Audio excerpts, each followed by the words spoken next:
जिन व्यंजनों के उच्चारण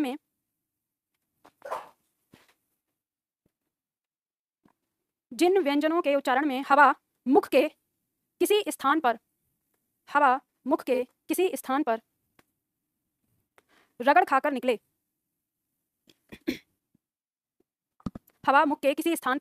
निकले तथा ऊष्मा ब्रैकेट में लिखो गर्मी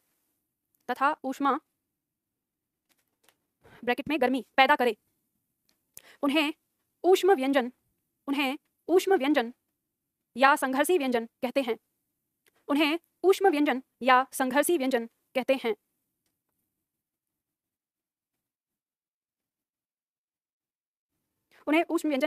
कहते हैं। ये चार होते हैं।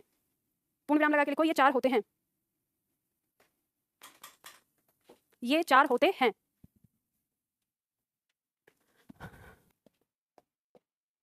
देखो यहाँ पर ये हमारे चार वर्ण कौन कौन से हैं? ट, श, स और ह। हम यहाँ पे इन ध्वनियों की बात करेंगे तो ये जो तीनों ध्वनि हैं इनका उच्चारण एक जैसा होता है, लेकिन ये बात सुनते ही एकदम से आपको घबराना नहीं है, एक जैसा उच्चारण तो नहीं होता है। उच्चारण तो आपको एक जैसा ही करना होता है, लेकिन उच्चारण स्थान अलग अलग करना होता है। उच्चारण स्थान अलग होने के कारण इसकी ध्वनि हमें अलग सुनाई देती है। ठीक है, तो जैसे हम इनका उच्चारण स से करेंगे तो इनका जो उच्चारण स्थान है यानी पहला जो श है इसका उच्चारण स्थान है तालु, तो हमारी जीभ तालु के नीचे होनी चाहिए जब हम उच्चारण करेंगे श। तो जब हम श बोलेंगे जीभ तालु के नीचे रहेगी तो इसका उच्चारण श। और ये इसका उच्चारण स्थान है मूर्धा, तो मूर्धा का मतलब वही जैसे आपने ट बोला तो वैसे ही आप इसको श बोलेंगे। तो जैसे ही श बोलेंगे जीभ को मोड़कर मूर्धा को छूने की कोशिश करेंगे तो इसका उच्चारण जो ध्वनि है वो अपने आप अलग सुनाई देगी जैसे श। और इसका उच्चारण स्थान है दंतमूल यानी मसूड़ा, दांत की जड़, तो वहां पर हमारी जीभ छूकर तब स का उच्चारण करेगी तो स इसकी ध्वनि निकलती है। तो तीनों को अभी तक हमने बचपन में जैसे हमें पढ़ाया गया तो हम ऐसे पढ़ते थे कि इसे हम पढ़ते थे सलजम वाला श, इसे पढ़ते थे षटकोण वाला श और इसे पढ़ते थे सपेरे वाला। अब इसको आज से आप चेंज कर दो, इसको आपको पढ़ना है, इसे हम कहेंगे तालु श। तो जैसे ही आप इसे तालु श बोलेंगे तो आपको अपने आप पता चलेगा कि आपको उच्चारण कहां से करना है। तो तालु श कहते ही आपकी जीभ तालु के नीचे आएगी। फिर आप बोलेंगे मूर्धा श, तो मूर्धा श बोलेंगे तो जीभ अपने आप मुड़ के छुएगी तो इसकी ध्वनि चेंज होगी। और इसको कहेंगे दंत स, तो दंत के यानी दांत की जड़ में अपने आप जीभ जाएगी। तो तीनों का उच्चारण बिल्कुल अलग हो जाएगा। अब मेरे साथ उच्चारण करना है आपको, तालु श, मूर्धा श, दंत स। ठीक है, तो इस तरह से आपका उच्चारण श श स तीनों की जो ध्वनि है वो अलग अलग निकलेगी और ऐसे ही आपको इसका उच्चारण करना है। अब आपका एक सवाल और रहेगा कि मैम इनका प्रयोग हम शब्दों में कैसे करें, किस शब्द में कौन से श का प्रयोग करें। तो ध्यान रखना इसका कोई नियम नहीं है। जिस प्रकार से आप इस बात का ध्यान रखते हैं कि डाउट शब्द के अंदर हमारा टी साइलेंट होता है, ठीक है, क्या होता है, बी साइलेंट होता है ना, तो जब हम डाउट बोलते हैं उसमें हम बी का उच्चारण नहीं करते, तो ये चीज आपने याद रखी है ना।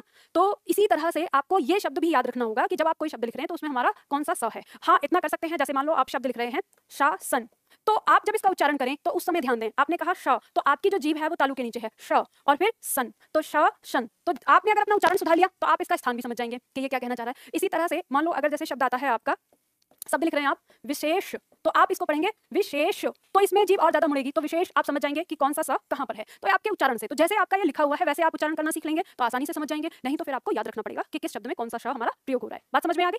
अब बात करते हैं हम इस ह वर्ण की। ह वर्ण हमारा कहता है इसका उच्चारण स्थान है स्वर यंत्र। स्वर यंत्र का मतलब है कंठ के भीतर से। जब आप ह का उच्चारण करते हैं तो आप देखते हैं कि अभी तक आपने जितने भी वर्णों का उच्चारण किया है सबकी ध्वनि आपने कंठ और कंठ से बाहर वाले हिस्से से उसका उच्चारण किया है, लेकिन जो ये ह है इसका उच्चारण करने के लिए आपको नाभि से बाहर लगता है। मतलब आप बोलेंगे ह तो मतलब अंदर से आवाज आपको लेनी पड़ती है, अंदर से आवाज आती है, तो इसीलिए इसको स्वर यंत्र यानी कंठ के भीतर वाला स्थान कहा गया है। और इसका स्थान जो वर्ग आएगा वो स्वर यंत्रीय आता है, मतलब अंदर से। ठीक है, तो इन सबके बारे में हम जानते हैं। अब ये जो हमारा ह है इसे हम एक नाम से जानते हैं जिसे हम कहते हैं काकल्य। शब्द है हमारा काकल्य बनता है, और काकल्य का मतलब होता है जिसका उच्चारण कंठ के भीतर से होता है, उसे हम काकल्य वर्ण कहते हैं। आपकी परीक्षा में बस एक ही है, कौन सा है? ये आपको किसने कहा कि काकल्य वर्ण का होता है? तो उन्होंने क्या बताया? हाँ देखो ऐसे बोलो हमने कहा मुझसे काकल्य वर्ण पूछा था उन्होंने, मैंने कहा मोई ना मालूम। तो पहली चीज तो मोई ना मालूम की जगह आप हिंदी में बोलना शुरू करो कि मुझे नहीं पता या मुझे नहीं मालूम। ठीक है, अब हिंदी अब उसमें बताओ अपनी बोली में, है ना, हिंदी सीख रहे हो तो हिंदी में, क्लास में आप जब बोलोगे तो ऐसे बोलो। ठीक, तो उन्होंने आपसे काकल्य वर्ण के बारे में पूछा तो आपने कहा कि आपको नहीं पता, तो फिर उन्होंने आपको क्या बताया? उन्होंने कहा कि क वर्ण है, उन्होंने गलत बताया। उनसे जाके अब उनको बोलना कि आपने गलत बताया, काकल्य वर्ण है ह, जो किसमें है वो यूपीएसआई से सब इंस्पेक्टर हुए हैं 2016 वाले बैच में, 2011 वाले में। ठीक है, तो हो सकता है कि 11। अच्छा, तो ये प्रश्न आपका यूपीएसआई में ही आया था कि निम्न में से काकल्य वर्ण कौन सा है, और उस समय यहाँ पर अलग अलग आंसर आए थे, लोग समझ नहीं पाए थे, उसका उत्तर आयोग ने ह दिया था। अब आप अपने भैया को बताइएगा कि काकल्य वर्ण एक होता है ह, जो इसे काकल्य वर्ण क्यों कहा गया है। काकल्य वर्ण इसलिए कहा गया है क्योंकि काकल्य वर्ण का अर्थ होता है कि जिस वर्ण का उच्चारण कंठ के भीतर से होता है उसे हम काकल्य वर्ण कहते हैं। और क्योंकि हिंदी भाषा में हमारे पास केवल एक ही वर्ण है और वो है ह। ठीक है, तो क वर्ण को काकल्य कहने का कोई आधार नहीं बनता, क्योंकि कंठ से उच्चारण जिनका होता है, तो अब कंठ से उच्चारण की बात आ जाएगी तो फिर वो पांचों वर्ण होने चाहिए काकल्य। तो यहाँ पर ह है तो हमारे पास एक यही वर्ण आया जिसका उच्चारण स्थान क्या है, कंठ के भीतर से है, स्वर यंत्र, ठीक है। तो इसलिए ये हमारा एक वर्ण होगा। बात समझ में आ गई है? वो ना ऑप्शन में गड़बड़ी हो गई होगी क्योंकि ऑप्शन में क वर्ण भी है उस प्रश्न में, अगर आप प्रीवियस क्वेश्चन पेपर देखेंगे तो आपको पता चलेगा। ये समझ में आ गया? चलो आगे बढ़ते हैं। अगला है संयुक्त व्यंजन। लिखिए इसमें संयुक्त व्यंजन में इसकी परिभाषा, जो व्यंजन दो व्यंजन से मिलकर बना होता है, जो व्यंजन दो व्यंजन से मिलकर बना होता है उसे संयुक्त व्यंजन कहते हैं, उसे संयुक्त व्यंजन कहते हैं। हिंदी वर्णमाला में ये 4 होते हैं, हिंदी वर्णमाला में ये 4 होते हैं। 4 होते हैं के बाद निर्देशक चिन्ह लगा लो और फिर उसके बाद यहां पर ध्यान दो। पहला वर्ण है छ, त्र, श्र और क। ध्यान दीजिएगा, हमने कहा है संयुक्त व्यंजन। संयुक्त व्यंजन की परिभाषा में हमने कहा है कि जो व्यंजन दो वर्णों से मिलकर बना है, तो ये जो आपका छ है ये बनता है क और श, जो मूर्धा श है हमारा। हमने यहाँ पे हल नहीं लगाया तो हम यहाँ हल नहीं लगा रहे, अगर हम यहाँ पर हल लगा देते हैं तो यहाँ पर भी हल लगाना होता है। ये आपको पता है क्यों? क्योंकि अगर हमने इस व्यंजन से स्वर बाहर निकाल दिया तो फिर उसका भी स्वर बाहर निकालना पड़ता है। इसी तरह से हम इसका स्वर बाहर निकालते हैं। ये दो वर्णों से मिलकर बना है त और र। इसी तरह से ये भी दो वर्णों से मिलकर बना है, इसमें तालु श और र। और ये भी दो वर्णों से मिलकर बना है जिसमें ज और य। ये हमारा पंचमाक्षर है इसमें, ठीक है। अब आपकी परीक्षा में यहाँ से प्रश्न आ जाता है, आपसे कोई भी वर्ण, इन चारों में से कोई भी वर्ण लेकर ये पूछ सकता है कि ये वर्ण किससे मिलकर बना है। तो आपको इन चारों को याद रखना पड़ेगा कि किस तरह से बने हैं। अब एक बात ये ध्यान रखिएगा कि हिंदी भाषा में संयुक्त व्यंजन पाए जाते हैं, संस्कृत भाषा में संयुक्त व्यंजन नहीं होते। अब आप कहेंगे कि मैम ये तो तीनों ये जो चारों शब्द हैं ये तो संस्कृत शब्दों में पाए जाते हैं, तो संस्कृत शब्दों में ये संयुक्त अक्षर के नाम से जाने जाते हैं, ना कि संयुक्त व्यंजन के नाम से। समझ गए? तो संयुक्त व्यंजन हमने इनको हिंदी में बना दिया। किस लिए हमने हिंदी में बना दिया कि यहाँ पर समझना थोड़ा मुश्किल हो जाता है कि ये किस तरह से बना है, तो इनका एक उच्चारण बना दिया। संस्कृत में इसका उच्चारण और इसका उच्चारण अलग अलग स्पष्ट होता है जब संस्कृत बोली जाती है, लेकिन हिंदी में इन दोनों को मिलाकर एक उच्चारण बना दिया छ। जैसे हम बोलते हैं क्षमा या क्षत्रिय, या जैसे बोलते हैं कक्षा, अगर शब्द हम बोलते हैं तो आप इसके उच्चारण में देखना, शब्द है कक्षा। ध्यान दीजिए, इसका उच्चारण जो हम करते हैं, अगर किसी शब्द के मध्य में आता है तो ये जो आधा क है इसका उच्चारण स्पष्ट सुनाई देता है, लेकिन अगर हम इसी से किसी शब्द की शुरुआत करते हैं जैसे क्षमा, तो हम इसे कश्मा नहीं बोलते, क का उच्चारण वहां नहीं आता, हम क्षमा कहते हैं, यानी इस स का साउंड ज्यादा होता है। तो ये जो हमारा च वर्ग का छ होता है उसके नजदीक ज्यादा इसका उच्चारण चला गया है हिंदी भाषा के अंदर। इसी तरह से तो इस वजह से हिंदी भाषा में इसे एक वर्ण बना दिया गया, तो इसलिए हिंदी भाषा में संयुक्त व्यंजन होते हैं। समझ गए? ये दो वर्णों से मिलकर बना, यहाँ से आपकी परीक्षा में प्रश्न आता है। सेम ही इसके साथ हुआ, ये हमारा त वर्ण है, यानी त और र से मिलकर बना है। ध्यान रखना, जब आप र का रूप पढ़ेंगे तो उस समय हम र के बारे में जानेंगे। जैसे ये हमारा त है, अगर इस त के नीचे हल लगा है मतलब इसमें कोई स्वर शामिल नहीं है और इसके तुरंत बाद अगर र शामिल होता है, तो र का एक गुण है कि यदि कोई वर्ण आया है और वो आधा है और उसके बाद र पूरा है तो र उसके नीचे पदेन रूप में आ जाता है, इस प्रकार, इस भांति। तो ऐसे ही इसमें होता था कि त के नीचे र पदेन रूप में आ जाता है। तो आप इसको ऐसे लिखें या आप इसे ऐसे लिखें, ये एक ही बात मानी जाती है, इसीलिए ये त और र का रूप माना गया है। तो त्र, ये भी हमारा संस्कृत में त और र का ही संयुक्त रूप था, लेकिन उसको फिर यहाँ पर एक अलग शब्द बना दिया। तो अब आप हिंदी में भी जहाँ कहीं आधा त और र लिखेंगे तो वहां पर त्र ही लिखा जाता है। जैसे आप लिखते हैं मात्रा, शब्द आ जाता है मात्रा, तो यहाँ पे अगर हम इसे पूरा खोलकर लिखना चाहें तो हम इसको ऐसे भी लिख सकते हैं, ये भी सही होगा, लेकिन इसका मानक रूप अब ये माना जाता है। बात समझ में आ गई? इसलिए ये वर्ण बना आपका। अब हम इस वर्ण की बात करेंगे तो इसमें हमारा तालु श और र, यानी अगर जैसे हम शब्द लिख रहे हैं, शब्द हमने लिखा श्रृंगार, तो शब्द हम श्रृंगार लिखते हैं तो श्रृंगार ऐसे लिखा जाता है। तो जानते हैं ये क्या होता है? ये होता है ये एक्चुअल में, समझ गए? ये कभी भी इस तरह से श्रृंगार नहीं लिखा जाएगा। आप कहेंगे क्यों नहीं लिखा जाएगा, तो ये आपको यहाँ पे बताएगा। अभी मैं इसके बारे में पूरी व्याख्या करूंगी। अब यहाँ पे आप समझ लो कि ये जो आपका वर्ण है ये क्या था, हमारा तालु श, ये आधा, और इसके बाद यहाँ पर हमारा र। तो जब इसके साथ आता है ये र, इसको यहाँ से जब आधार प्रदान करता है तो ये ऐसे मूव हो जाता है और तब ये इस तरह से वर्ण बन जाता है। ठीक है, अब ये कैसे बना है अभी शब्द बताएंगे, श्रृंगार कैसे लिखा जाता है इसमें। इसी तरह से ये जो आपका ज आया है, जिसे हम वैसे ये ज बोला जाता था, लेकिन अब ये धीरे धीरे क्या हो गया, हिंदी भाषा में आते आते ग हो गया। तो हम ज्ञान, जब शब्द लिखते हैं तो हम इसे ज्ञान पढ़ते हैं, जबकि अगर आप संस्कृत भाषा में देखें तो संस्कृत बोलने वाले लोगों से सुनेंगे तो वो इसे ज्ञान पढ़ते हैं। तो क्यों पढ़ते हैं? क्योंकि इसका उच्चारण ऐसे था, लेकिन हिंदी में आते ही इसका उच्चारण क्या हो गया, परिवर्तित हो गया। तो जब इसका उच्चारण परिवर्तित हो गया तो इसको ग के नाम से ही जान लिया गया कि ये तो है ग, लेकिन ये ग थोड़ा इसमें जो भाव है उसका अलग आ जाता है। तो इस तरह से, इस प्रकार से हमारे हिंदी भाषा में ये चार संयुक्त व्यंजन बन के आए। तो आप ये ध्यान रखना कि ये अपने आप में स्वतंत्र हो गए हैं। अब हम इनके जो वर्ण जिनसे ये बनते हैं ये सिर्फ हमारी परीक्षा के लिए है। ठीक है, ये जो यहाँ पर दिया है, ये जो वर्ण आ रहे हैं ये केवल किसके लिए है? परीक्षा के लिए है। तो कि हमारी परीक्षा में पूछा जाता है कि ये वर्ण किससे मिलकर बना है। चलिए इसको याद रखिएगा। इसके बाद आपकी परीक्षा में एक पॉइंट और आएगा, शब्दकोश में इनका स्थान, तो वो हम जब पढ़ेंगे जब शब्दकोश में स्थान आएगा। अब हम बात करते हैं इस श्र की, जो ये हमने पढ़ा है। यहाँ पर हम शब्द लिखते हैं जैसे श्रृंगार, तो श्रृंगार ऐसे लिखा जाता है, ये सही होता है। अगर आप श्रृंगार को कभी इस तरह से लिखा हुआ देखें तो इसको काट दीजिएगा, ऐसा श्रृंगार कभी नहीं होगा। क्यों नहीं होगा ऐसा? तो इसलिए नहीं होगा कि आपकी परीक्षा में एक प्रश्न आता है, ये आपको बताना है, दिमाग लगा के बताना। री है, ये स्वर है, ठीक है।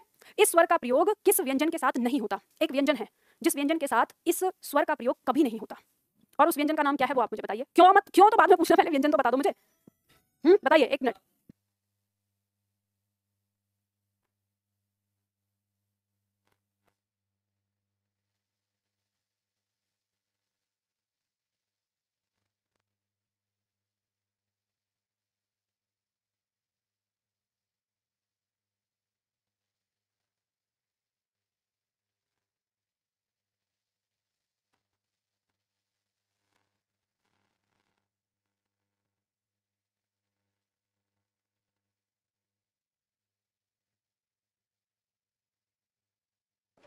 बताइए, पता चला आपको?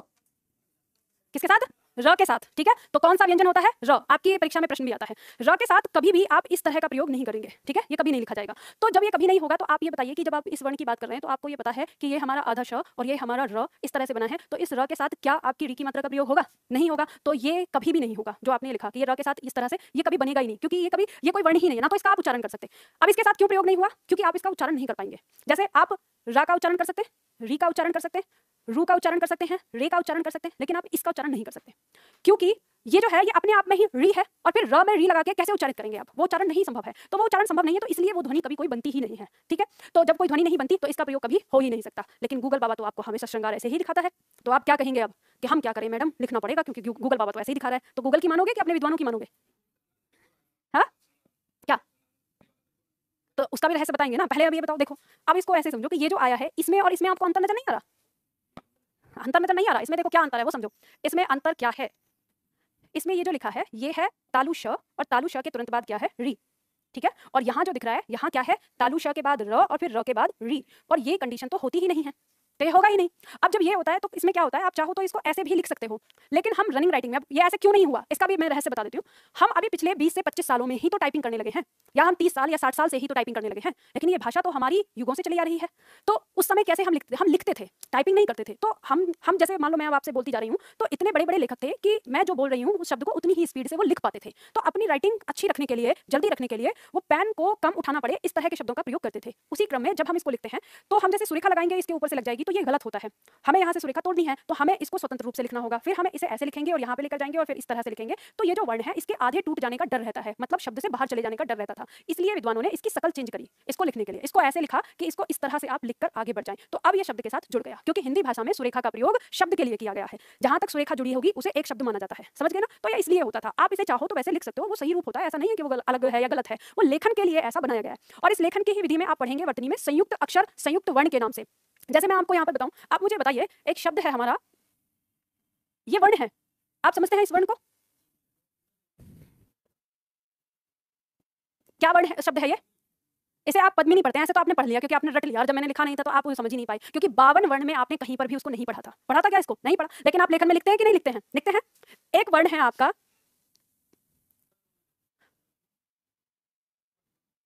अब आपने उच्चारण कर लिया ब्रह्मा, लेकिन जब मैंने ये वर्ण लिखा तब आप नहीं समझ पाए ये वर्ण कौन सा था। लेकिन आप इसे लिखते हैं कि नहीं लिखते हैं हमेशा, और पढ़ते भी हैं, ब्रह्मा, ब्रह्म, ब्राह्मण, ये सारे शब्द आप इसी से तो लिखते हैं। तो ये शब्द जो वर्ण आए, ये वर्ण आए कहाँ से? कभी आपने सवाल किया अपने आप से? नहीं, हिंदी से, हिंदी संस्कृत से। ये तो सारे वर्ण आ रहे हैं। आपने देखा कि जब हम 52 वर्ण पढ़ रहे हैं, मैंने आपको 52 वर्ण पढ़ाए, अभी तक के वर्णों में मैंने कहीं आपको इस तरह का कोई वर्ण सिखाया? नहीं सिखाया, ठीक है। शब्द लिखते हैं आप द्वारा, क्या मैंने कभी आपको ये बताया कि इस तरह का वर्ण कोई होता है? नहीं। तो ये वर्ण बना कैसे और ये वर्ण है क्या? इस तरह का सवाल तो आपने कभी नहीं किया अपने मन में, कभी नहीं किया ना। इनका पता, इनका नहीं पता। चलो देखो, ये एक्चुअली क्या है, ये है आधा द और पूरा म, इसका संयुक्त रूप है, समझ गए। अब हम इसको ऐसे लिखें तो ये जो आपके लेखन है, लेखन की वजह से उसका रूप ऐसे बनाया गया है। ध्यान से गौर से देखना, आधा द होता है और उस आधे द को, क्योंकि आधे द को हम आधा नहीं बना सकते, तो माँ के साथ इसको संयुक्त कर देते हैं और इस तरह से बनता है ये वर्ण आपका, समझ रहे हो ना। अब इसकी क्या कहानी है, ये सारी कहानी पढ़ेंगे हम वर्तनी की क्लास में। वर्तनी में हम यही सीखेंगे आज की क्लास के बाद, यानी अगली क्लास के बाद हम वही सीखेंगे, और आपको वो मदद करेगा। कहाँ मदद करेगा? जब अगर आपको पूछ लिया कि पद्मिनी का वर्ण विच्छेद करिए, जो आपके परीक्षा में नया नया प्रश्न जुड़ा है, एमपीएसआई में बहुत पहले से है, वर्णों का पल्लवन, वर्णों का संक्षेपण के नाम से, या शब्द आता है अब जो यूपीएसआई में जुड़ा है वो वर्ण विच्छेद के नाम से जुड़ा है। तो संधि विच्छेद और वर्ण विच्छेद, इन दोनों में अंतर होता है, ठीक है। तो वो वर्ण विच्छेद जो हम पढ़ेंगे वहां पे हमें इसकी जरूरत होगी इन्हें पढ़ने की। अगर हमने नहीं पढ़ा ये तो फिर हम कर नहीं पाएंगे, हमको समझ में नहीं आएगा कि इसे लिखना कैसे है, समझ गए ना। तो इसे हम वर्तनी में पढ़ेंगे। अब हम आगे आते हैं, आगे जो हमारा अगला वर्ण है, अगला पॉइंट है हमारा उत्क्षिप्त व्यंजन। उत्क्षिप्त व्यंजन हमारा क्या कहता है कि जिनके उच्चारण में जीभ पहले ऊपर उठकर मूर्धा को स्पर्श करे और फिर झटके के साथ नीचे को आए, उन्हें उत्क्षिप्त व्यंजन कहते हैं। हम ट वर्ग को उत्क्षिप्त वर्ग भी कहते हैं, ये एक पूरा का पूरा प्रश्न है, ये ध्यान रखिएगा। इन्हें द्विगुण व्यंजन भी कहते हैं, ये भी एक पूरा का पूरा प्रश्न है कि द्विगुण व्यंजन किसे कहते हैं, उत्क्षिप्त व्यंजन को। इसके अंदर दो वर्ण हैं, कौन से? ड और ढ, बिंदी लगा हुआ। इनका उच्चारण स्थान मूर्धा है और इनका वर्ग है मूर्धन्य। नोट को हमेशा याद रखिएगा जो यहाँ पर दिया हुआ है, ये हिंदी के नवीन विकसित व्यंजन हैं। आपकी परीक्षा में ये प्रश्न आ सकता है कि हिंदी के नवीन विकसित व्यंजन कौन से हैं, तो नवीन विकसित व्यंजन के अंदर हम इन्हीं दोनों को पढ़ते हैं। ये संस्कृत भाषा में नहीं पाए जाते, ठीक है, संस्कृत भाषा में ये नहीं होते हैं। तो अब आपके पास सवाल उठता है कि ट, ठ, ड और ढ, यहाँ पर हम देखते हैं तो यहाँ ये ड और ढ आता है और ये ड और ढ। इसके और इसके उच्चारण में थोड़ा सा अंतर है, बहुत मामूली सा अंतर है। वो मामूली सा अंतर हमें समझ में नहीं आता, हम उसे भी ड और इसे भी ड और उसे भी ढ और इसे भी ढ पढ़ लेते हैं। इसमें बस हमें ध्यान देना है कि नीचे बिंदी लगी होती है। नीचे बिंदी लगे वाले जो वर्ण हैं इनका प्रयोग हिंदी शब्दों में ही पाया जाता है, और जो जिनमें बिंदी नहीं लगी है इनका प्रयोग संस्कृत और विदेशज शब्दों में पाया जाता है। पर इनका प्रयोग अब हिंदी शब्दों में भी मिला है। जैसे मान लो हम बहुत सारे शब्द बनाते हैं, जैसे हम कहेंगे ढूंढना, तो जैसे हमने कहा ढूंढना, तो हम इसको इस तरह से लिखते हैं। अब यहाँ पर तो बिंदी नहीं लगाई, लेकिन यहाँ बिंदी लगाई है, तो हिंदी शब्द तो है। तो फिर इसका नियम कहता है कि जो बिना बिंदी वाला वर्ण है वो किसी शब्द की शुरुआत में, और बिंदी वाला वर्ण पहला वर्ण छोड़कर दूसरा, तीसरा, चौथा कहीं पर भी प्रयोग होता है। तो अब इसे लिखिएगा मत, इसके बारे में भी मैं अलग से लिखवाऊंगी जब वर्तनी पढ़ेंगे वहां पर, ठीक है। तो इसमें टेंशन नहीं लेनी है, इसमें बस इतना याद रखना है, उत्क्षिप्त व्यंजन हमारे दो हैं, कौन से, ड और ढ। ये हिंदी के नवीन विकसित वर्ण हैं और संस्कृत भाषा में ये नहीं पाए जाते। उत्क्षिप्त वर्ग ट वर्ग को कहा गया है। यहाँ से ये इस तरह के प्रश्न आपकी परीक्षा के लिए बनते हैं, ठीक है। बाकी इनका प्रयोग कब कहाँ कैसे होता है वर्तनी की क्लास में लिखेंगे। अब आते हैं हम वर्णों का वर्गीकरण। अब वर्णों का वर्गीकरण कहें या हम व्यंजन का वर्गीकरण, व्यंजन का वर्गीकरण हम यहाँ पे करेंगे। तो जब हम व्यंजन के वर्गीकरण को देखते हैं तो हम व्यंजन का वर्गीकरण दो आधारों पर करते हैं। पहला आधार हमारे सामने आता है घोषत्व के आधार पर। घोषत्व के आधार पर, तो यहाँ पर घोष शब्द का अर्थ है स्वर यंत्र में ध्वनि का कंपन। ध्यान दीजिएगा, घोष का मतलब क्या हो जाएगा, घोष का मतलब है आवाज, ध्वनि, ठीक है। तो ध्वनि के आधार पर हम देखते हैं कि जो हमारा स्वर यंत्र है, स्वर यंत्र किसे कहेंगे, जो आपका श्वसन तंत्र होता है ना, उसी को हम स्वर यंत्र कहते हैं। श्वसन तंत्र जिससे हम सांस ले रहे हैं, मतलब सांस नलिका और फेफड़े, हमारा मुख, हमारी सांस की नली, इसे हम स्वर यंत्र में जानते हैं। तो जैसे आप लोगों को पता है कि बांसुरी जब हम बजाते हैं तो उसमें बांसुरी में एक आवाज हम प्रवाहित करते हैं, और उसमें जो छिद्र होते हैं उन छिद्र को बंद करने के आधार पर हम उसमें से स्वर बदल देते हैं। वैसे ही काम करता है हमारा मुख। हम अपने हमारे मुख के अंदर जितने भी अंग हैं, इन अंगों के माध्यम से हम हवा से ही आवाज निकालते हैं। आप समझ सकते हैं कितने यूनिक हैं हम। कोई और प्राणी आवाज नहीं निकाल पाता। कोई और प्राणी है कि ऐसे बात कर पाता है किसी और प्राणी के पास भाषा नहीं ना, लेकिन मनुष्य के पास है। मनुष्य ने ये एक अपने आप में इजाद कर लिया। अब वो मनुष्य चाहे अमेरिका का है, वो मनुष्य चाहे ब्रिटेन का है, चाहे चीन का है, चाहे जापान का है, चाहे हिंदुस्तान का है, ये बात अलग है कि भाषाओं के शब्द, भाषाओं के वर्ण ये सब अलग अलग है, लेकिन उसने बोलना सीख लिया है अपनी। हाँ, तोता है, हाँ तोता निकाल लेता है आवाज, देखो बता दिया। तो अब ये कह सकते हो कि मनुष्य के बाद अगर कोई बुद्धिमान प्राणी है तो वो कौन है, तोता। चिंपांजी नहीं। अरे अब बोलने की बात कर रहे हैं, बोलने की बात पर, ठीक है। तो अपनी आवाज को यानी अपने स्वर यंत्र को आवाज के लिए प्रयोग करने वाला मनुष्य के बाद दूसरा कौन सा प्राणी है, तोता, ठीक है। तो वो बोल लेता है। चलो, दिमाग तो आपका चाचा चौधरी से तेज चलता है, पर उसे थोड़ा पढ़ाई के लिए चला लो, है ना। अरे इतना ज्यादा ना बोला करते हैं, फिर पिट जाओगे, ठीक है। उतना ही बोला जितना जरूरी है। तो यहाँ पर हमें ये पता चलता है कि जो हम ये बांट रहे हैं वर्णों को, ध्वनि में कंपन, हमारे उच्चारण में ध्वनि का कितना कंपन होता है, इस आधार पर हम इसको बांटते हैं। और इस आधार पर ये हमारा दो प्रकार का होता है, अघोष और सघोष। तो सबसे पहले अघोष व्यंजन में लिखिए, आपको परिभाषा लिखनी है। लिखिए इसमें, जिन व्यंजनों के उच्चारण में स्वर तंत्र में, जिन व्यंजनों के उच्चारण में स्वर तंत्र में कंपन उत्पन्न नहीं होता, जिन व्यंजनों के उच्चारण में स्वर तंत्र में कंपन उत्पन्न नहीं होता, उन्हें अघोष व्यंजन कहते हैं। उन्हें अघोष व्यंजन कहते हैं। पूर्ण विराम लगा के लिखो। उदाहरण में लिखना है। उदाहरण, हर वर्ग का, लिख लो पहले फिर समझ लेंगे। हर वर्ग का पहला दूसरा व्यंजन, हर वर्ग का पहला दूसरा व्यंजन और तीनों श।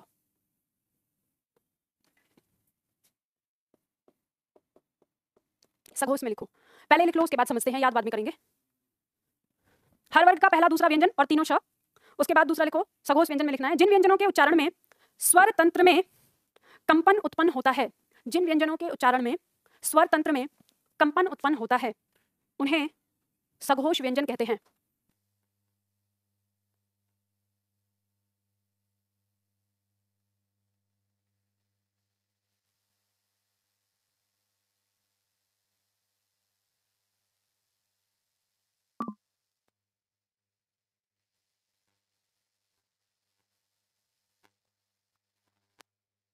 जिन व्यंजनों के उच्चारण में स्वर तंत्र में कंपन उत्पन्न होता है, उन्हें सघोष व्यंजन कहते हैं। उन्हें सघोष व्यंजन कहते हैं। देखो ध्यान रखना, सघोष व्यंजन को हम घोष व्यंजन के नाम से भी जानते हैं, ठीक। ऑब्लिक करके लिख सकते हो घोष व्यंजन, ठीक है। लिख लो, लिखो हर वर्ग का, इसमें उदाहरण लिखो। हर वर्ग का तीसरा, चौथा, पांचवा व्यंजन अंतस्थ व्यंजन और ह।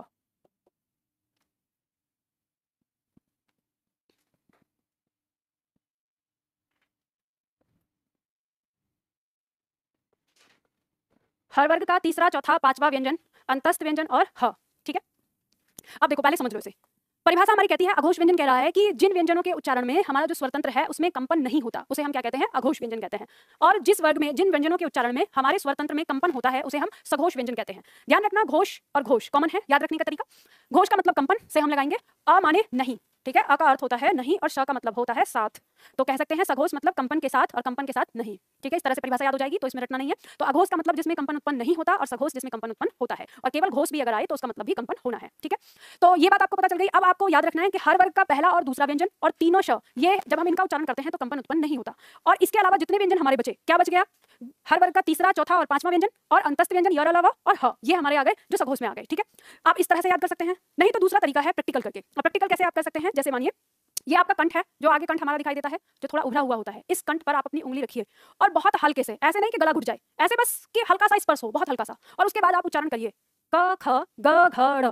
तो आप महसूस करेंगे कि जब आप क ख पहले दो वर्ण बोलते हैं तो कंपन आपको गले के अंदर महसूस होता है। कंपन तो होता है, आपको लगता है उच्चारण कर रहे हैं तो होगा ही, लेकिन जैसे ही हम ग घ का उच्चारण करते हैं तो वो कंपन हमारी उंगली पर महसूस होने लगता है। इससे आपको पता चलता है मतलब कि दोनों वर्ण यानी पहला और दूसरा वर्ण इनमें कंपन न के बराबर होता है, और सघोष में जो तीसरा चौथा पांचवा है इसमें कंपन बहुत अधिक मात्रा में होता है। तो आप प्रैक्टिकल कर सकते हैं, करके देखो, जैसे क ख ग घ ड़, तो आप पता कर सकते हैं। तो आप प्रैक्टिकल करके सारे वर्णों को याद रख सकते हैं। मान लो परीक्षा में आ गया, कुछ नहीं करना, उंगली रखिए, उच्चारण करके पता चल जाएगा कौन सा वर्ण है। ठीक है, तो रटना नहीं है, समझना है। बात समझ में आ गई?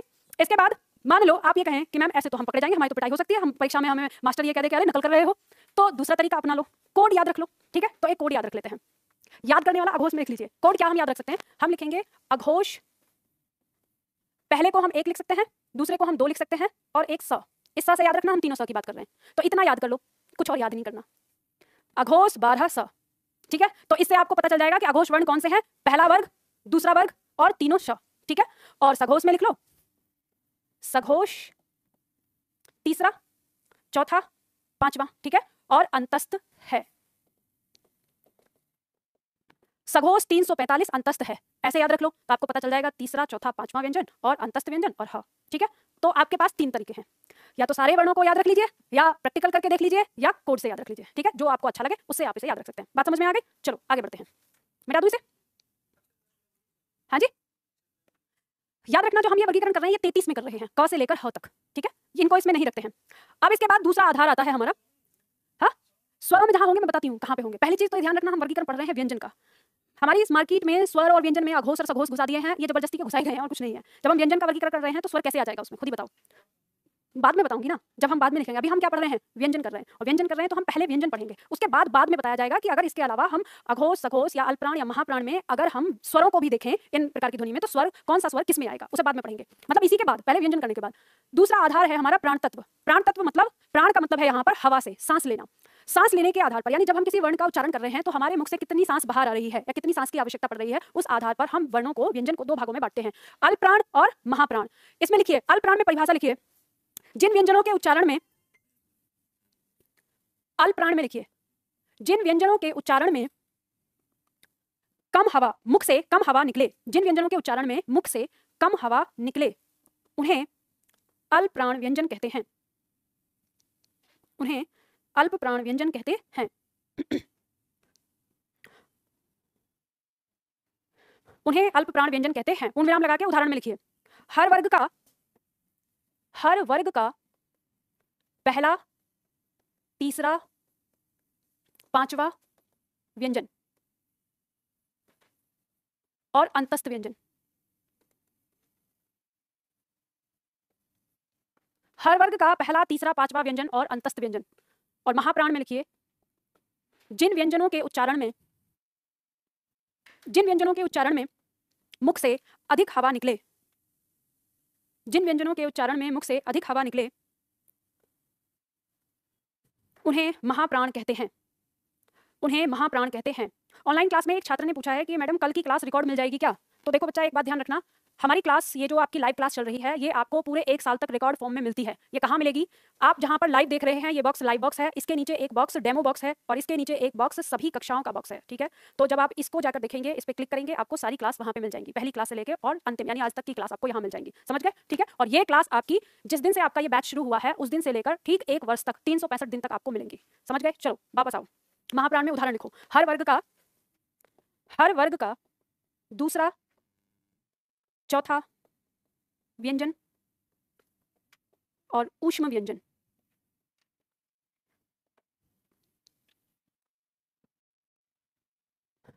अब देखो, ध्यान दो, लिख लिया है आप लोगों ने? अब समझ लो, यहां पे हम बात कर रहे हैं अल्पप्राण और महाप्राण की। प्राण, प्राण मतलब सांस, अल्प माने कम और महा माने ज्यादा। तो हम यहाँ पे देख सकते हैं कि जहाँ पे सांस कम लगे वो अल्पप्राण और जहाँ पे सांस ज्यादा लगे वो महाप्राण। ठीक है, इस तरह से परिभाषा याद करेंगे। हर वर्ग का पहला, तीसरा, पांचवा व्यंजन तो हम प्रैक्टिकल करके देखेंगे कि जब कम हवा लग रही है तो हम उच्चारण करके देखते हैं, जैसे क, ख, ग, घ। तो हमें पता चल रहा है कि हर वर्ग का पहला, जब हम पहला वर्ण उच्चारण कर रहे हैं तो कम हवा लग रही है, लेकिन जैसे ही हम दूसरा वर्ण उच्चारित करते हैं तो पहले की तुलना में दूसरे में ज्यादा हवा निकलती है मुख से, जैसे क, ख, ग, घ, फिर ड़। ठीक है, तो इस तरह से हमें पता चल जाता है, हम आसानी से हमें पता चलेगा कि किस तरह से। तो अब इसी तरह से ध्यान रखना, अब कोई भी वर्ण बोलो आप, जैसे हमने बोला त, थ, द, ध, तो उच्चारण आपका ऐसे रहेगा, वैसे ही प, फ, ब, भ। तो जब आप ये चाहते हैं कि हिंदी में आपका उच्चारण बहुत बेहतरीन हो जाए तो आप जिस शब्द को पढ़ें, जैसे मान लो आप उच्चारण कर रहे हैं बात, अगर शब्द है मान लो बात आप बोल रहे हैं तो आप ब का उच्चारण करेंगे, कम हवा निकलेगी। लेकिन वहीं पर अगर आप भैया बोलते हैं तो आप क्या बोलेंगे, भैया, तो हवा ज्यादा निकलेगी। तो बात और भैया, तो ब और भ दोनों के उच्चारण में आपके मुख से उसी तरह से हवा निकल रही है। तो आप जब उच्चारण करें, तो अभी तक आपको इनके बारे में पता नहीं था, लेकिन अब आपको हर वर्ण के बारे में पता चला है, तो वैसे ही आप उच्चारित करिए और वैसे ही लिखना शुरू करिए। अपने आप आपका लेखन भी सुधरेगा और अपने आप आपका उच्चारण भी सुधरेगा। ठीक है, तो इस तरह से किसी अध्यापक की जरूरत नहीं है आपके लिए कि आपकी हिंदी को वो सुधारे, आप अपने आप स्वयं की हिंदी सुधार सकते हैं। ठीक है, अब इसमें या तो हमारे पास ये दो तरीके हो गए कि हमने इस तरह से याद कर लिया सारे वर्णों को, या हमने उच्चारण करके देख लिया, हमें पता चल गया किसका उच्चारण कैसे होगा, नहीं तो फिर हम कोड वर्ड से याद रख सकते हैं। कोड वर्ड बना लीजिए। ठीक, उसी तरह से अल्प प्राण। अब अल्प प्राण में आपको पता है, पहला इसे हम लिख लेंगे, पहला, ये तीसरा, ये पांचवा। ठीक है, उसके बाद अंतस्थ व्यंजन, तो हम इसका कोड बना देते हैं। ये कोड हो गया अल्प प्राण 135 अंतस्थ। तो आप इस तरह से याद रख सकते हैं कि अल्प प्राण 135 अंतस्थ, तो ये कोड आपको याद रहेगा, ऐसे याद रख सकते हैं। दूसरा महाप्राण का बना लीजिए, महाप्राण, दूसरा, चौथा, ऊष्म। तो कोड आपका हो गया महाप्राण 24 ऊष्म। ठीक है, तो इस तरह से आप याद कर सकते हैं। अब ये कोड आपके ऐसे हैं कि मान लो आप अगर पूरा न रटे, पूरी साल से साल भर आपने ये पढ़ लिया, परीक्षा से एक दिन पहले आप जाइए, कोड को याद रखिए, परीक्षा में आपको याद रहेगा। आप अपने पेन से भी लिख के वर्ण को काउंट कर सकते हैं, 52 वर्ण अगर आपको याद है तो वर्णमाला कितने छात्रों को याद नहीं है, ईमानदारी से बताओ, याद कितने लोगों को है? हर जिनको याद नहीं है तब मैडम याद तो है लेकिन क्रम भूल जाते हैं, है ना। तो अब क्रम याद रखना। अब क्रम भी आपको याद रहता है, क ख ग का याद रहता है, च का याद रहता है, ट का याद रहता है। ट के बाद जो अड़ के बाद अब कंफ्यूजन होता है कि त आएगा कि प आएगा। वहां पे अगर किसी ने बता दिया कि त आएगा तो त थ द द याद रहता है, फिर उसके बाद क्या, अब त के बाद तो प आएगा, प याद रहता है। अब आता है कि स आएगा कि य आएगा। किसी ने बता दिया या हो गया तो य र ल व याद रहेगा, फिर आ गया तीनों श आ गए, ह आ गए। अब उसके बाद आपका छ त्र बचा। तो इस तरह से तो आपको याद है, लेकिन क्रम में क्या है, भूल जाते हैं। तो अब ये ध्यान रखिए, भूलना नहीं है। आप उसको जैसे आपने उच्चारण स्थान याद करे हैं ऐसे याद रखिए। पहला उच्चारण स्थान कंठ, दूसरा तालु, तीसरा मूर्धा, चौथा दंत और फिर होंठ। तो ऐसे ही जब आप आते हैं ट के बाद, तो आपको पता है कि ट आपका क्या है, उच्चारण स्थान हो गया, मतलब मूर्धा हो गया इसका उच्चारण स्थान। तो मूर्धा के बाद आ रहा है दंत, तो दंत मतलब त है, तो आपको अपने आप पता चल जाएगा। और फिर होंठ यानी प है। तो इस तरह से आप पता कर सकते हैं, समझ गए। अब यहाँ पे लिखो, जहां आपने घोष और सघोष लिखा है, तो सघोष के नीचे एक लाइन लिखो, सारे स्वर सघोष वर्ण होते हैं, ब्रैकेट में लिख लो वहां पर। हाँ, सघोष जहां पे आपने लिखा है सघोष, वहां पे आपको ब्रैकेट में लिखना है सारे स्वर सघोष वर्ण होते हैं, सारे स्वर सघोष वर्ण होते हैं।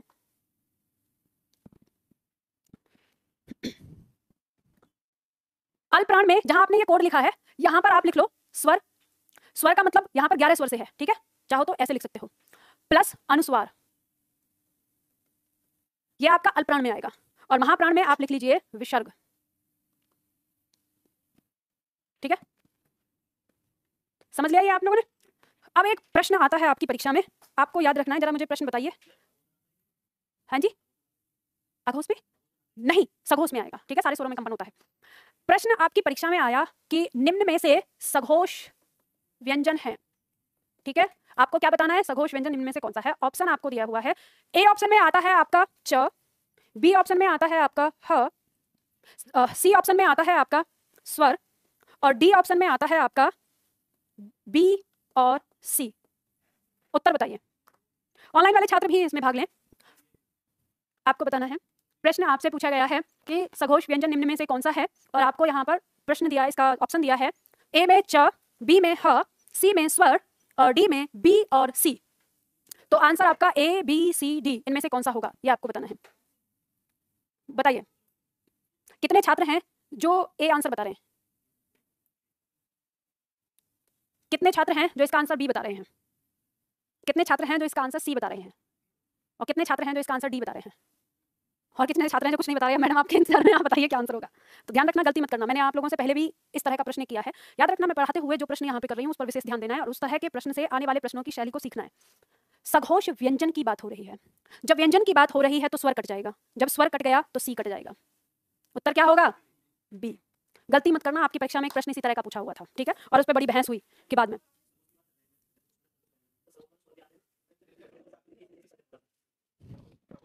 अगर यहां पर वर्ण होता तो आपका उत्तर डी होता।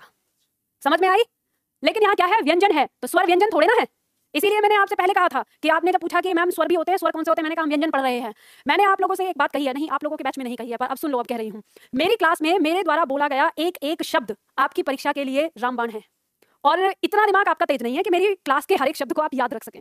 ऑनलाइन वाले छात्र भी अगर 3 बार क्लास पढ़ लेते हैं तो भी मेरी पूरी क्लास को याद नहीं रख सकते। तो जब मैं कोई बात यहाँ बताती हूँ तो आपका जो ध्यान है वो पूरी तरह से मेरी बातों पर होना चाहिए। और ये याद रखें कि अगर मैं कुछ जो आपको लिखवा रही हूँ उससे अलग कोई चीज़ बता रही हूँ तो ये जो आपको रफ कॉपी दी गई है वो इसलिए दी गई है ताकि आप अपनी भाषा में उस चीज़ को लिख सके जो पॉइंट में परीक्षा के दृष्टिकोण से बता रही हूँ।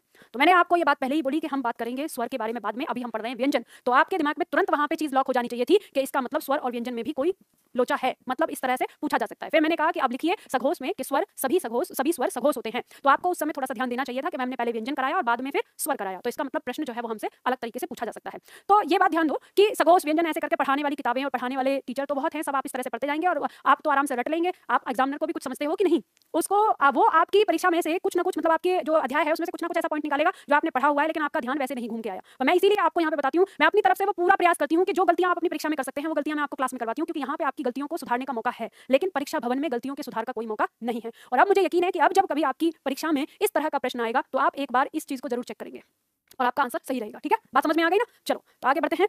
अगला पॉइंट आता है हमारा अयोगवाह। अयोगवाह की कहानी यहाँ पे लिखी हुई है, पूरा आपको कुछ नहीं लिखना है यहाँ पर, अब आप बस समझ लो। अब हम आते हैं अपने पहले दिन की क्लास पे। पहले दिन की क्लास में हम बात कर रहे थे कि हमारे पास वर्ण होते हैं, और वर्ण कितने प्रकार के होते हैं? 2 प्रकार के, जिसमें हमने पढ़ा था स्वर और व्यंजन। जब हम स्वर पढ़ रहे थे तो हमने स्वर की परिभाषा पढ़ी थी कि जिन वर्णों का उच्चारण स्वतंत्र रूप से होता है उन्हें हम क्या कहते हैं? स्वर कहते हैं, जिसमें हमने उदाहरण में लिखा था जैसे अ, ई, उ आदि। और व्यंजन में हमने पढ़ा था कि जिन वर्णों का उच्चारण स्वर की सहायता से होता है उन्हें हम क्या कहते हैं? व्यंजन कहते हैं, जैसे क, ख, ग आदि। यहां तक हमने पढ़ लिया था, ये भी समझ लिया था। फिर हमने स्वर के बारे में पढ़ा था कि स्वर की संख्या कितनी होती है, तो हमने पढ़ा 11, और फिर एक जगह हमने पढ़ा 13, और इस 13 में मैंने आपको बताया कि 11 + 2 होते हैं। इस 13 को हमने पढ़ा था कुल स्वर की संख्या के अंतर्गत। समझ गए?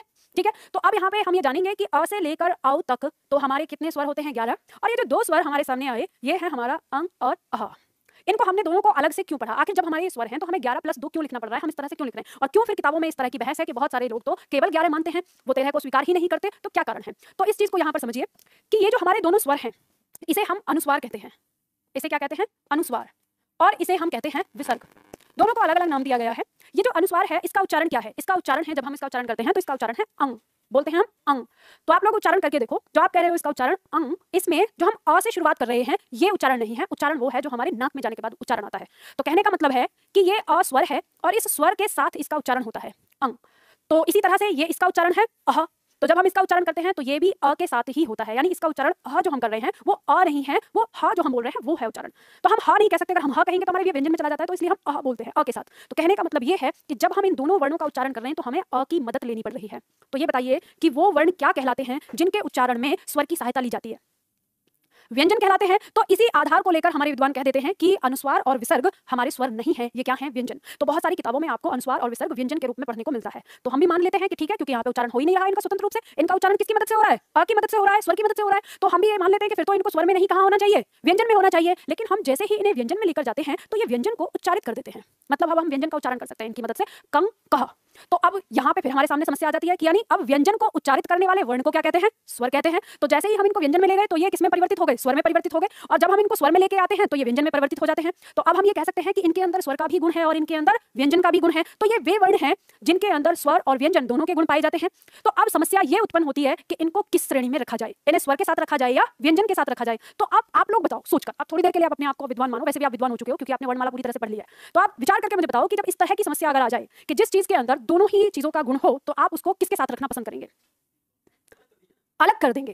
कहने का मतलब है कि हमने दोनों के साथ नहीं, हम उनको कहेंगे कि इनका तीसरी कैटेगरी बना दो ना, जिनके अंदर दोनों के गुण पाए जाते हैं उनको कहते हैं। लेकिन हमारे विद्वानों ने इस पे कोई विचार नहीं रखा अभी तक। विचार रखा भी तो इनको अलग श्रेणी दे दी जिसका नाम दे दिया अयोगवाह। अब सवाल ये आता है कि जब आप वर्ण पढ़ रहे हो तो आप वर्ण को फिर 3 प्रकार से पढ़ाओ कि वर्ण 2 नहीं 3 प्रकार के होते हैं, स्वर, व्यंजन और अयोगवाह।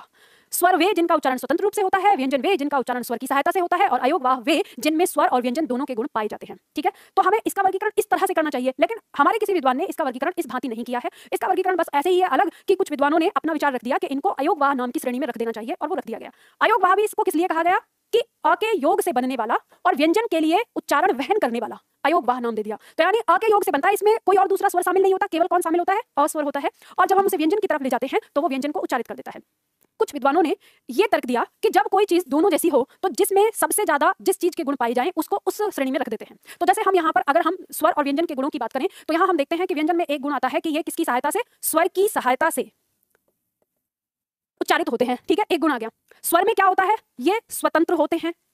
दूसरा गुण आ जाता है इनमें कि इनमें इनकी मात्राएं होती हैं। तीसरा गुण आ जाता है कि ये व्यंजन को उच्चारित करते हैं, व्यंजन को उच्चारित करते हैं। तो अब अगर हम देखें तो व्यंजन के साथ इनका एक गुण मेल खाता है, लेकिन स्वर के साथ इनके दो गुण मेल खाते हैं। एक तो ये व्यंजन को उच्चारित करते हैं और दूसरा इनकी मात्राएं होती हैं। मात्राएं होती हैं, हमने पढ़ा ना, इसकी मात्रा ये होती है और इसकी मात्रा ये होती है। तो दो गुण जो मिल रहे हैं सर्वाधिक, वो किसके साथ मिल रहे हैं, स्वर के साथ मिल रहे हैं। तो इसलिए बहुत सारे विद्वान कहते हैं कि जब कुल स्वर की बात आए, मतलब व्यंजन को उच्चारित करने वाले स्वर की बात आए, तो इनकी संख्या 13 है, यानी 11 + 2। इसलिए इनको हम दो अलग से पढ़ के इसमें रखते हैं स्वर में। समझ गए आप?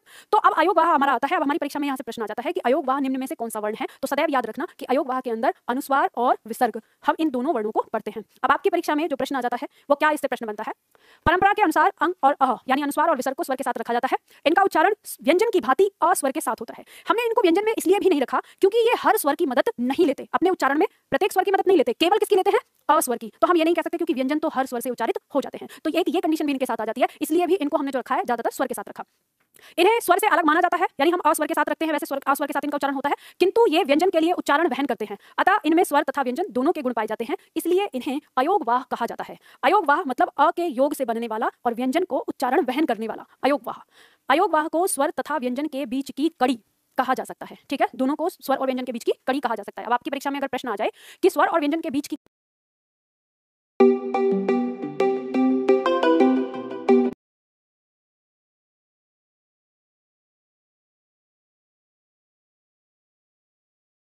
दे या अलग अलग दे, अब आप इसके जिस तरह के प्रश्न होंगे आसानी से कर सकते हैं। तो ठीक है, ये हमारा क्या था, अयोगवाह था। अब ये समझ में आ गया? कोई डाउट किसी को? अयोगवाह का अर्थ ऐसे समझ लो कि अ के योग से बना, ठीक है, और उच्चारण वहन करने वाला। ठीक है, अब उच्चारण किसके लिए वहन करेगा, व्यंजन के लिए। ठीक, तो इस तरह से आप इसे याद रख सकते हैं, अयोगवाह हो जाएगा। ठीक है, इसका नाम जो रखा गया है। ध्यान रखना, हिंदी भाषा में आपको परिभाषा शब्द के अंदर ही मिल जाती है। अगर आप देखते हैं शब्द के अंदर परिभाषा रहती है तो उसी से आप पहचान कर सकते हैं। इतनी आसान है हिंदी, अगर आपने हिंदी को समझ के पढ़ा तो आपको रटने की जरूरत नहीं है। प्रश्न आएगा, शब्द देके जाएगा, शब्द के अंदर से परिभाषा खोजेंगे, परिभाषा में आपने जो उदाहरण पढ़ा है वो याद रखेंगे और आपके पास सारी चीजें। समझ गए? तो आज की क्लास हम यहीं तक करेंगे। तो आपको अयोगवाह के बारे में समझ में आ गया। अगर इससे कोई आपके मन में कोई डाउट हो तो आप पूछ सकते हो। इसमें अयोगवाह दोनों को कहा जाता है। दोनों किनको बच्चा, यहाँ पे आप क्या कहना चाहते हैं? अयोगवाह दोनों को मतलब अनुस्वार और विसर्ग, इन दोनों को अयोगवाह कहा जाता है। ठीक है, ये बात ध्यान रखना। चलो, तो आज के लिए हम इतना ही करते हैं, ध्यान रखिएगा। अब हमारी क्लास जो है वो सोमवार को होगी, कल की हमारी छुट्टी है।